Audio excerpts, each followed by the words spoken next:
এক ছিল গ্রাম, নাম তার দেউলবাড়ি। দেউলবাড়ি গ্রামের একপাশে ছিল একটি ছোট খাল।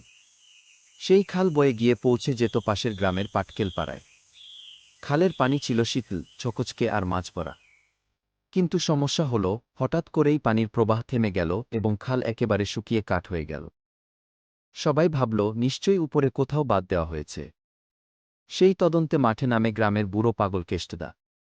কেষ্টদা বলতেন, আমি জলপথের ভাষা বুঝি কি। তিনি হেঁটে হেঁটে খালের উজানে গেলেন। সাথে নিলেন তার প্রিয় বেতের লাঠি। পথে এক লোক বাঁশঝাড়ে লুকিয়ে বলল, পানির পেট কেটেছে রে। কেষ্টদা বললেন, এ কথা কারো না বলতে, সে নিজেই খুঁজবে রহস্য। হাঁটতে হাঁটতে উপরে গিয়ে দেখলেন খালের মধ্যে ফাটল। পানির স্রোত সেই ফাটল দিয়ে নিচে চলে যাচ্ছে। আর সেই নিচে এক বিশাল ইঁদুরের গর্ত। ইঁদুর নাকি পাহাড় থেকে এসে সেখানে বাসা বানিয়েছে।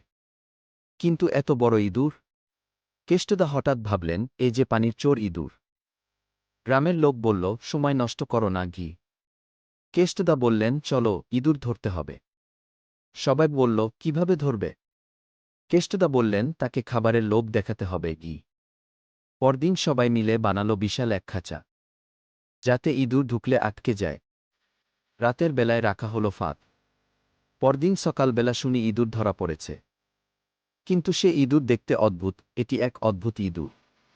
সবাই তাকিয়ে থাকল হাঁ করে। কেউ বলল, এ তো জল ইঁদুর। কেউ বলল, না না, এ হলো পানিপথের রাক্ষস। প্রাণীটি ভয়ে গুটিয়ে পড়ল। কেষ্টদা বললেন, ওর দোষ নেই। ওর বাসায় পানি ঢুকেছে, তাই এদিক থেকে বেরোচ্ছিল বি। সবাই মিলে প্রাণীটাকে নদীর পাশে ছেড়ে দিল। তারপর গর্ত বন্ধ করে দিল। খালের পানি আবার চলতে লাগল।